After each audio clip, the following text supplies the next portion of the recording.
নমস্কার বন্ধুরা, আজকের রেসিপি পটলের খোসা বাটা। প্রথমেই পটলের খোসাটাকে আমি হালকা করে ভাপিয়ে নিয়েছি গরম জলে।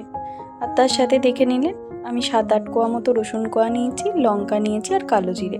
এবার একটা কড়াইতে তেল গরম হয়ে গেলে রসুনের কোয়া, বেশ খানিকটা কালো জিরে, সাথে আগে থেকে ভাপিয়ে রাখা পটলের খোসাটা ভালো করে একটু নাড়াচাড়া করে ভেজে নেবেন। খানিকক্ষণ ভাজার পর এটা ভাজা ভাজা যখন হয়ে আসবে দেখবেন, তখন এটাকে একটা মিক্সার গ্রাইন্ডারে ব্লেন্ড করে নেবেন। পেস্টটা দেখবেন যেন ভালো করে ব্লেন্ড হয়। কাঁচা লঙ্কাটা অ্যাড করেছিলাম, সেটা বলতে আগে ভুলে গেছি। কাঁচা লঙ্কাও দেবেন, কারণ এই পটলের খোসা বাটা বলুন না, যে কোনো বাটাই এতে ঝাল না হলে জিনিসটার টেস্ট আসবে না। এবার এটাকে ব্লেন্ড করে নিচ্ছি। এই যে ব্লেন্ড হয়ে গেছে। এবার ওই কড়াইয়ের তেলেতেই একটু শুকনো লঙ্কা ফোড়ন আমি দিয়ে নিয়েছি। শুকনো লঙ্কাটা এবার একটুখানি ভাজা হয়ে গেলে তার মধ্যে ওই পেস্ট করা পটলের খোসাটাকে দিয়ে একটু নুন আর স্বাদ মতো চিনি দিয়ে নিতে হবে। ব্যাস, এবার কষাতে থাকুন।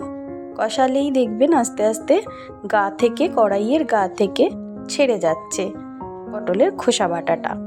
যখন ছেড়ে যাবে আর কালারটাও চেঞ্জ হয়ে যাবে, তখন জানবেন পটলের খোসা বাটা রেডি। গরম ভাতে মেখে খেয়ে জানাবেন অবশ্যই।